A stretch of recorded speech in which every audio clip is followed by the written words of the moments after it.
بسم اللہ الرحمن الرحیم۔ کھول کے دیکھ چشم دل آتا ہے لطف کیا نماز میں، ہر طرف آتا ہے نظر نور خدا نماز میں۔ میرے دوستو، میرے برخوردارو، اٹھو، اٹھ کر نماز ادا کر لو۔ اگر آپ نے اللہ کو راضی کرنا ہے تو پھر نوافل کی کثرت کیا کرو۔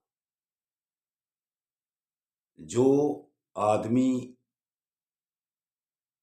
نوافل کی کثرت کرتا ہے، سنتوں کی پابندی کرتا ہے اور تکبیر اولیٰ کے ساتھ نماز ادا کرنے کی باقاعدگی کرتا ہے، اللہ اس پر راضی ہوتا ہے۔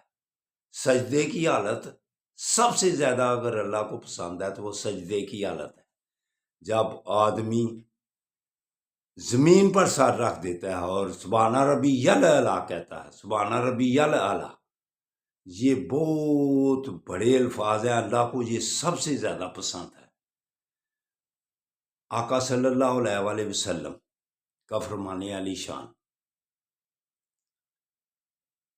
کہ اللہ کے ناموں کا ورد بھی کیا کرو، یا نورو، دل روشن ہو جائے گا۔ ایک صحابی آقا صلی اللہ علیہ وسلم سے عرض کرتا ہے، یا رسول اللہ، قیامت کب آئے گی؟ آپ صلی اللہ علیہ وسلم نے ارشاد فرمایا، تو نے قیامت کے لیے کیا تیاری کر رکھی ہے؟ وہ صحابی عرض کہتا ہے، یا رسول اللہ، فرائض کے علاوہ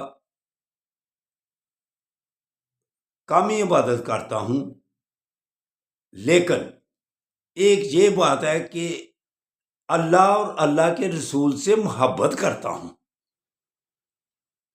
تو میرے آقا صلی اللہ علیہ وسلم نے فرمایا،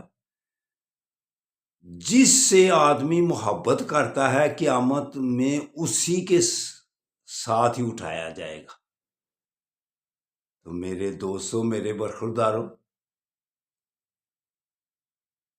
سجدے کی حالت، نماز کی حالت اللہ کو پسند ہے۔ تو اگر آپ آقا صلی اللہ علیہ وسلم سے محبت کرتے ہیں تو پھر درود و سلام کی بھی کثرت کرنی پڑے گی۔ تو جو درود و سلام کی کثرت کرتا ہے اور سجدے زیادہ کرتا ہے، اس کو اللہ سے محبت ہے اور اللہ کے حبیب سے محبت ہے، تو پھر وہ قیامت والے دن آقا صلی اللہ علیہ وسلم کے ساتھ ہی ہوگا۔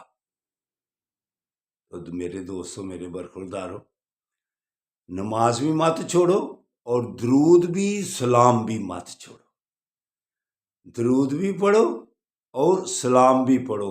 قرآن میں اللہ نے حکم فرمایا ہے، یا ایھا الذین آمنوا صلوا علیہ وسلموا تسلیما، درود کا اور سلام کا زیادہ زیادہ ذکر فرمایا ہے۔ اس لیے میرے دوستو، گھبراؤ مت۔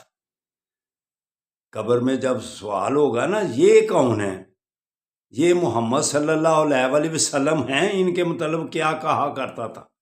تو درود و سلام کی کثرت ہی اس سوال سے آپ کو بچائے گی، ہم سب کو بچائے گی۔ تو اس لیے درود و سلام کی کثرت کیا کرو۔ اللہ حافظ، اللہ حافظ، اللہ حافظ۔